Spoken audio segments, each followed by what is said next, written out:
മക്കയാണ്. കനാനിൽ കിടക്കുന്ന ജോർഡാനിന്റെ ഇങ്ങ് സഊദിയുടെ ഇങ്ങ് നോർത്ത് വെസ്റ്റിൽ കിടക്കുന്ന മഹാനായ യൂസുഫ് നബി അലൈഹിസ്സലാമിന്റെ നാട് യാക്കൂബ് നബിയുടെ മോൻ ദാരിദ്ര്യമായിരുന്നു. പക്ഷെ അല്ലാഹു തആല സമ്പത്തിന്റെ പറുദീസയിലേക്ക് ഉയർത്തി. മഹാനവറുകൾ എപ്പോഴും അല്ലാഹുവിനെ ശുക്ർ ചെയ്തു ജീവിച്ച അല്ലാഹുവിന്റെ റസൂൽ നബിയുല്ലാഹി യൂസുഫ് അലൈഹിസ്സലാം.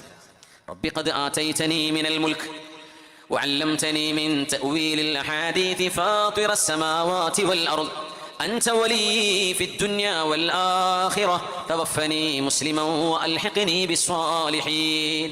എന്താണ് പ്രാർത്ഥന? യൂസുഫ് നബി ദുആ, സുലൈമാൻ നബി ദുആ ചെയ്ത പോലെ തന്നെ ഈജിപ്തിന്റെ ഭരണാധികാരിയാണ്. അവിടുത്തെ ഭക്ഷ്യ മിനിസ്റ്റർ ആയിരുന്നു ആദ്യം, പിന്നെ ഈജിപ്തിന്റെ രാജാധികാരിയാണ്. അസീസിന്റെ കാലം കഴിഞ്ഞപ്പോൾ പിന്നെ ഈ ക്രൗൺ പ്രിൻസാണ് അധികാരത്തിലേക്ക് വരുന്നത്. യൂസുഫ് അലൈഹിസ്സലാം എന്താ പറഞ്ഞത്? ആ വാക്ക് നോക്കി നിങ്ങൾ.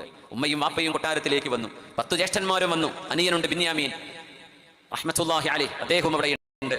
അവിടെ ഇരുന്ന് യൂസുഫ് അലൈഹിസ്സലാം അല്ലാഹുവിനോട് ഒരു നന്ദി പറയുന്ന വാക്കാണ് ഞാൻ ഓതി വെച്ച ആയത്ത്. ബിസ്മില്ലാഹിർ റഹ്മാനിർ റഹീം. റബ്ബി, അതായത് റബ്ബി, എന്റെ രക്ഷിതാവേ, റബ്ബി ഖദ് ആതൈതനി